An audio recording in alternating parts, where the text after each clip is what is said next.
Wa hasilu dzalika anna tanawwu'al awradi fi haqqil muridin as-sadiqin nasyi'un an tanawwu'il walidati ala qulubihim. Dikatakan di sini bahwa bermacam-macamnya amal bagi orang yang menuju kepada Allah Subhanahu wa taala yang sungguh-sungguh itu karena berbeda-bedanya ketetapan hatinya.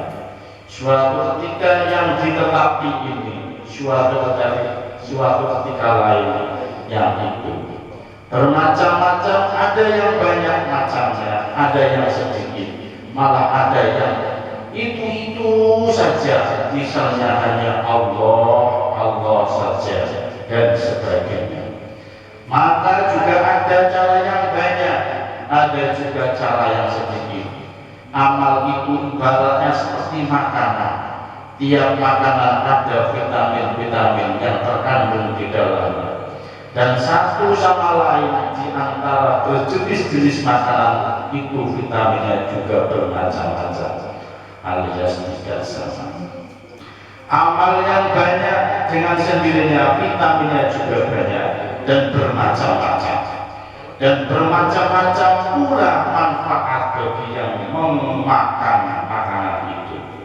Begitu juga amal bermacam-macam faedah dan daya gunanya. Ada amalan yang di situ membicarakan betapa murahnya Allah Subhanahu wa taala. Ada lagi amal atau asma yang berisi mengutarakan kekuasaan Allah atau keadilan Allah. Nah, itu otomatis pengaruhnya terhadap hati berbeda-beda. Kalau amal itu membicarakan atau menguraikan kemurahan Allah, kasih sayang Allah, itu otomatis ada buahnya dalam hati.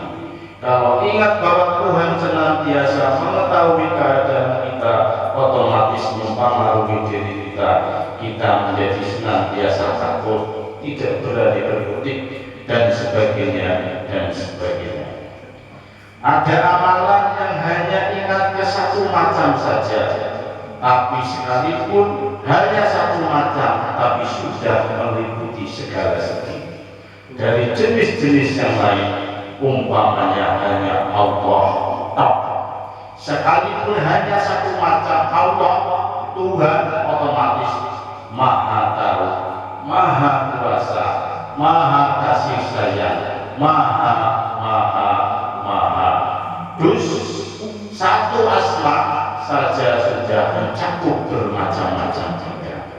Tapi ada juga yang hanya satu macam asma tidak mencakup yang lain-lain.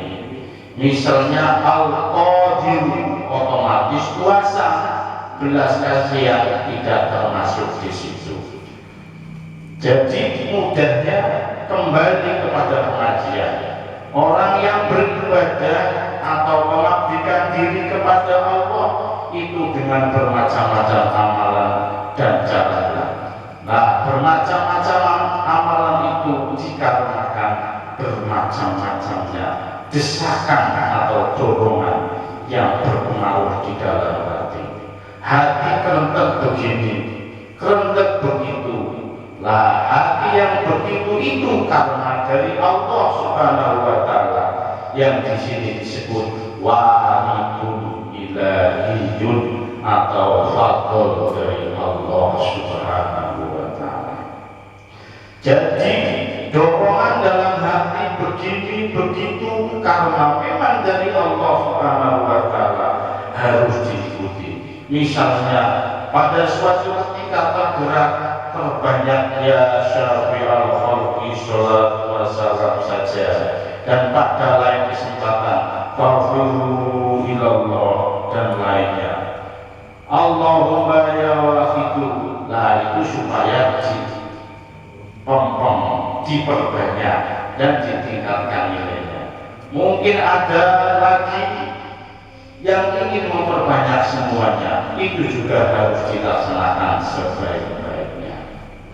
Kesemuanya itu tadi jika tidak berada dalam tarbiyah atau asuhan seorang syekh atau guru, yang otomatis guru itu lebih mengetahui mengetahui seluk-beluk jalan menuju kesadaran kepada Allah Subhanahu wa Ta'ala.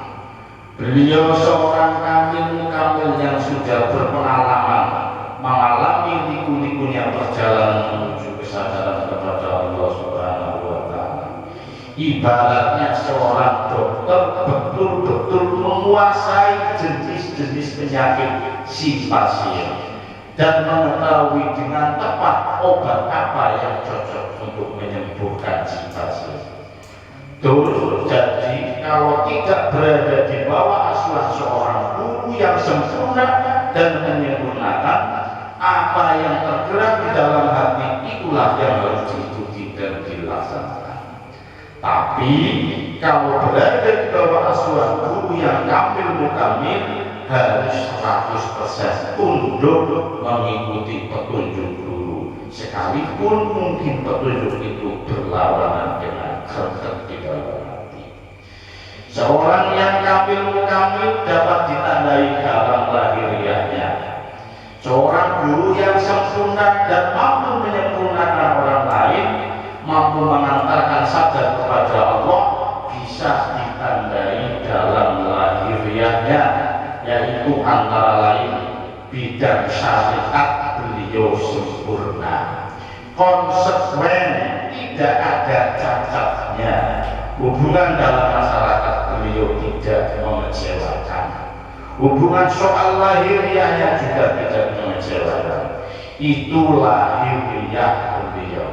Di samping itu batiniah beliau otomatis senantiasa sadar kepada Allah, sadar dan menyadarkan orang lain, tapi itu batiniah tidak kelihatan, tidak mudah diketahui oleh orang lain atau masyarakat. Jadi yang bisa ditandai yaitu lahiriahnya. Soal agamanya minim tidak mengecewakan. Lah umpamanya sekarang ada seorang yang lahiriahnya sudah kelihatan mengecewakan, baik dalam soal agamanya lebih-lebih maupun dalam hubungannya di dalam masyarakat, itu otomatis tidak dapat disebut guru kamil mukamil, tidak bisa disebut guru mursyid yang sempurna. Sebab pada zaman akhir mungkin saja ada orang yang mungkin sama sekali palsu, atau mungkin dia belum mampu mengantarkan ke arah kesadaran akibat kepada Allah. Itu mungkin sekali ada. Karena itu harus berhati-hati memilih guru mursyid yang kami. Jadi mungkin sekali ada orang yang memang dia sudah sadar kepada Allah, memang sungguh-sungguh sudah minal arifin, tapi dia belum mampu mengantarkan orang lain sadar kepada Allah. Yang dapat dipakai pedoman soal lahiriahnya saja, soal agamanya tidak mengecewakan. Adapun soal batiniahnya seseorang itu tidak mudah diketahui, dan hubungannya di dalam masyarakat juga tidak mengecewakan. Nah, kalau salah satu dari dua hubungan itu mengecewakan, berarti belum memenuhi syarat-syaratnya guru yang sempurna dan menyempurnakan. Artinya harus dihindari. Al-Fatihah.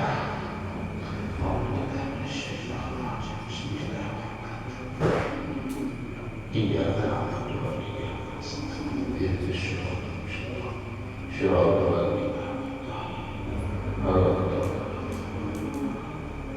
ya syafi'al khalqi syara'an wa salam alaika nurul khalqiha rasulun khawati faqadaran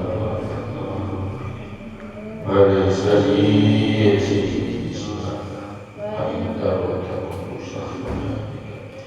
ya sayyidi ya Rasulullah, ya sayyidi ya Rasulullah, ya sayyidi ya Rasulullah, ya sayyidi ya Rasulullah, ya ayyuhal rasul sallallahu alaihi wa sallam.